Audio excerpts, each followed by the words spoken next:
Hey there, Internet. Welcome back to Angry Bird. This is Tyler. I want to talk about Pete and the confirmation hearing just for a couple minutes. Just real quick, if you like the content, please subscribe. I always forget to ask, so I thought I'd throw that out there at the beginning. So here we go. Look, he went into the hearing, and before he got there, Thune said a few days prior that he had the votes. Pete already had the votes. So I'm pretty certain this was all just for formality. Okay. Um, the Democrats just destroyed him in there.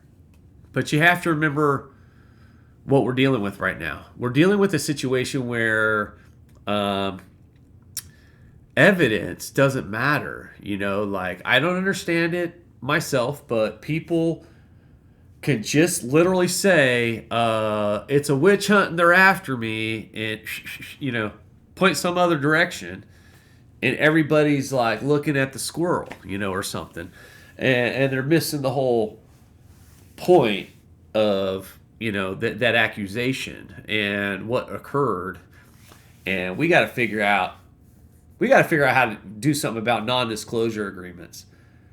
I mean, isn't that a hoot? Isn't that a hoot? Imagine how many millions of those there are right now that those stories aren't told because, got to keep it under wraps if you want this money. So, look, I'm not a Pete guy. I just think we're going to have to deal with Pete. And we're going to have to get used to that idea real quick that this is an indiscriminate, unempathetic POS. He couldn't even say he wouldn't shoot citizens in the leg if ordered to do so. He couldn't say he wouldn't invade Greenland if ordered to do so. He's talking about going in there and gutting the Pentagon to cheers. I don't know. I don't know why everybody thinks that.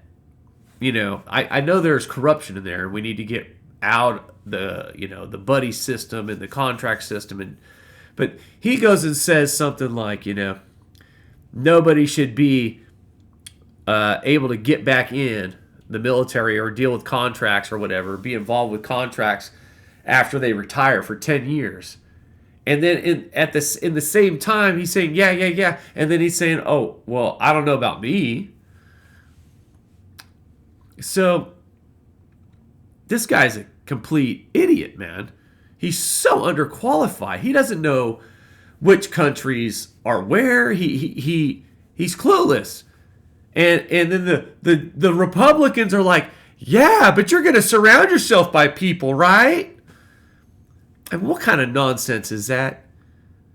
We're not talking about a damn, pretty good cook here that we could surround him by other good cooks and it'll make the team work. We're talking about a top spot.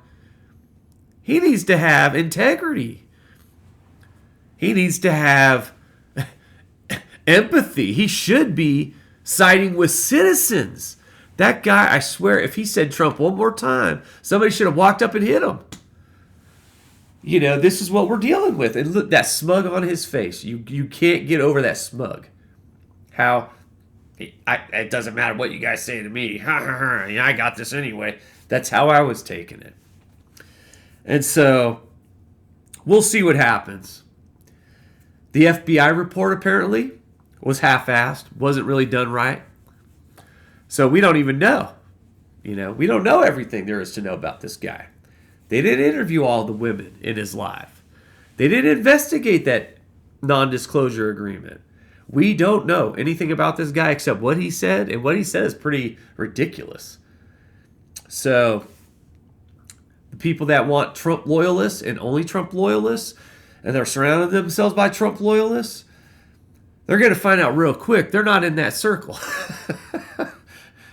And man, if that Jack Smith report didn't wake them up to the truth, I mean, it's going to take pain. That's what happened, right? That's why they voted for Trump again. All the economic pain is going to take pain for them to see for some reason. I just won't understand it. So sorry to go on a rant about Pete, but I think he's going to be the guy in charge. And if Trump wants people out of the way over there, you don't think Pete's going to get them out of the way? He's going to fire them all, whoever is in the way. Then Trump's going to say, I want Greenland, and it's going to start happening. People got to pay attention. Now, I'm not saying that all the generals are going to fall in line, everyone's going to fall in line, but this is getting real serious real quick. And on the 20th, the inauguration, he said he's got 100 executive orders. Day one. So on the 21st, 100 executive orders, and they're hitting the floor rolling. What are they hitting the floor rolling with? They're talking about firing thousands and thousands of federal employees. You know, with or without, I mean, you guys gotta, well, I guess we're gonna wait and see, right? But just remember, if you're thinking about protesting now, if the military's there, don't expect to come home not limping, if you catch my drift. The guy couldn't even say no to that. He'd shoot you in the leg. He'll tell his men to shoot you in the leg if given the order. They can't protest against us. How dare them? Shoot them in the leg. Think about what that's saying. You know, if you're MAGA right now and you were thinking about protesting and now they got the government over you, they're going to shoot you in the leg, brother. That's right. You thought, oh, they're going to shoot my enemies in the leg. No. They shoot dissent in the leg. So, unless you're on board with every little thing, all the time, every day, the moment you dissent, man, expect to come home limping too. Love y'all. Hope you catch on. Later.